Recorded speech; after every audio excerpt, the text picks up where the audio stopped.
This video is about my friend Gary Neal. We grew up together from babies. And I'm going to start doing videos about people who come back to visit me after they die. And there's a lot. Everybody visit me after they die.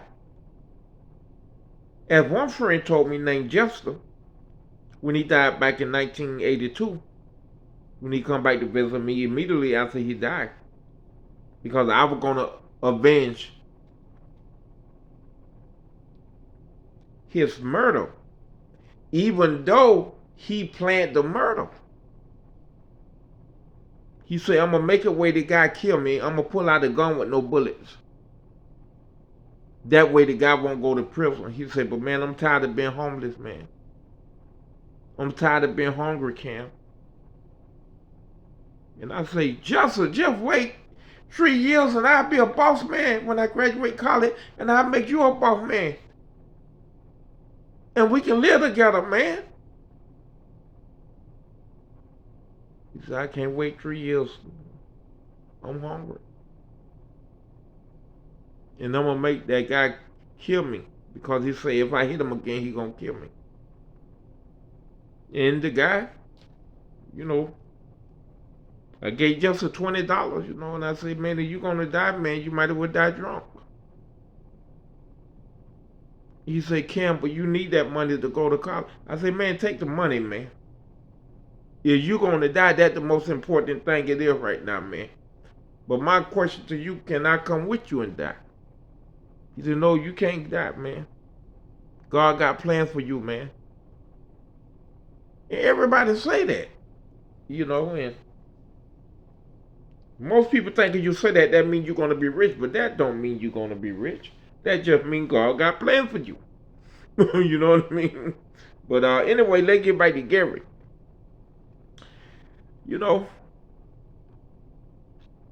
My whole life, me and my brother Cedric 2 years older than me, we carried Gary like a baby brother, even though he was older than us, Gary was on drugs and stuff his whole entire life. And Gary found out that he had long to live. I don't know whether they told Gary, the family, the hospital let the family decide whether or not to tell Gary, and I don't think they told Gary. But Gary wasn't a dumb person. He might act dumb because, he one of them Georgia little hillbillies or whatever, But he wasn't dumb. And Gary spent the night with me on weekends. And I didn't even know he was dying until me and my wife, I took her to the airport, and he got up to go use the bathroom, and my wife said, honey, your friend is dying, honey. Spend lots of time with him, honey, and buy him anything he wants. So what you mean he dying? She said, look at his belly, honey. That's how people look in Thailand, in Vietnam, before they die, honey. Kidney and heart failure. His belly real big, honey, real big. So when Gary come back, I looked at his belly, and I'm like, oh my God. But I didn't know that because he always wearing big shirt. But this shirt was like a dress. And he was trying to hide his belly. And I know that when we were walking back to the car, we had to keep taking breaks. Because he said, I'm out of breath. Gotta sit down. And can't nobody beat Gary walking, man. Me and Gary done walk miles growing up and all kinds of stuff, all through bushes to go fishing or crabbing. Can't nobody beat Gary walking. Hell, Gary get there faster than the car. So right then I knew something was wrong, right? But anyway, I let him stay with me because my wife be gone for 2 and 3 months, sometimes a whole year.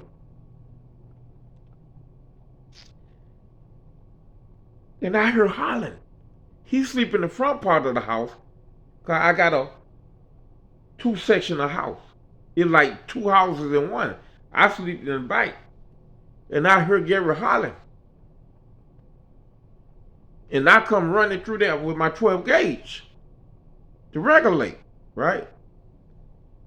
And I said, well, Gary, what's wrong? He said, David, they're coming through the wall, David. They're coming through the wall, David. And I just seen other people say they coming through the walls. Shadow people. My mama was saying that. She asked me, she said, I know you see them too. Yeah, I seen them, but I wouldn't tell her. Because I ain't want to scare her. But Gabriel was seeing these shadow people come through the wall, and he said they coming to get me. He said they showing me everything I did wrong. They showing me everybody I cheated. I'm sorry. I'm sorry, David, for all the times I cheated you, for all the times I stole from you, from all the times I scammed you, and asked you to borrow money and never paid you back. I said, don't worry about it, dog. We brothers, man. I said, we brothers, dog. I ain't worried about that stuff, dog. Right? So one day, we getting Gary come to my house, and he kept calling people, saying he was sorry, and I'm listening. Gary, why you keep telling these people you sorry? He say, because I done had my life with Bruce, David. I said, yeah. I said, how you had a life with Bruce, man, and you living? He said, David, God showing me over and over for the last 3 weeks, everybody who I cheated, even when I was in Pample. And I cheated you the most, David. Please forgive me, buddy. I say, ain't worried about it, man. I say, when I give and help people, I don't judge what they do with the money. I don't judge that they was lying to me to get the money, whether they were scamming me, or whether they were cheating me. Even if they were getting my mama money and don't pay me back. When they ask for money again, I give it to them. Because God is judging me. I'm gaining points. My angel learned me the system.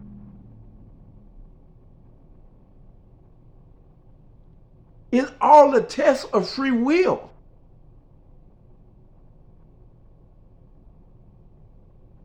So God testing me by, hey, that person cheated you. Now he coming next month asking you for more money. What you gonna do? I'm gonna give it to him. Nobody said better than President Clinton when he told me who I was. He said, your job on earth, unfortunately, is to attract everything evil, everything bad. If we put you in a room with a million people and a killer walk through that door, he's going to come straight to you. Because that's the energy God gave you to attract everything bad. And your job is to test people's will and to send as many people as possible on the wrong track. To make as many people as possible sin. You are a chosen one. So, no, ain't nobody did me more wrong than my ex-wife. They got enough money for me to build a house. And just recently, when I was down, one of them ran the railroad on me. Almost destroyed me. Instead of trying to help me get well, she was keeping me sick so she can get rent and scare me out of extra $800 or $1,000 each month. And she did that for 3 years.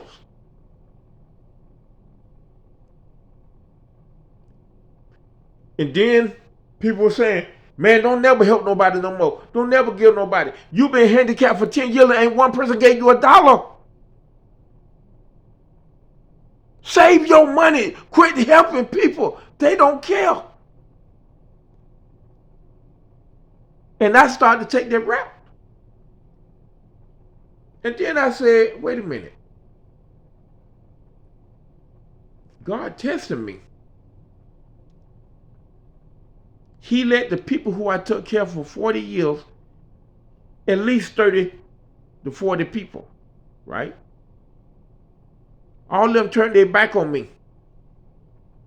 Even family member, when I needed it the most. That to make me stop giving. What I did?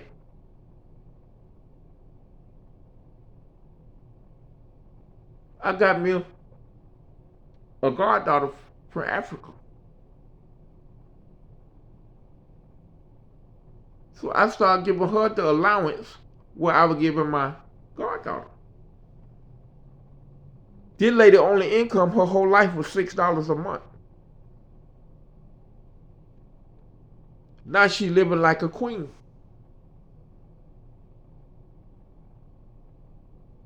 Because the spirits told me to take care of her. And God got to give spirit permission to speak to the living. So I would take care of her for the rest of her life. And now we girlfriends and boyfriends. You know, it went over and beyond the goddaughter thing, you know, but it all it tests. And Gary come to me one day. He looked scared. He said, who is you on the other side, David? I said, my angel say I'm a warrior leader in God's army, 1 of 4.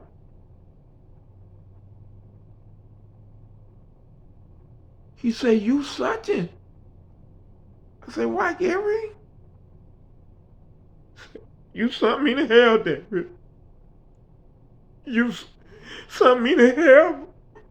But I understand, man. I understand. I said, what you mean? You say, God gave me a rebuke. And you were standing next to God. You some kind of higher up archy over there. And I said, well, I guess I'm Gary is. I'm a leader in his army. I control his army of angels, which means I'm an angel on the other side.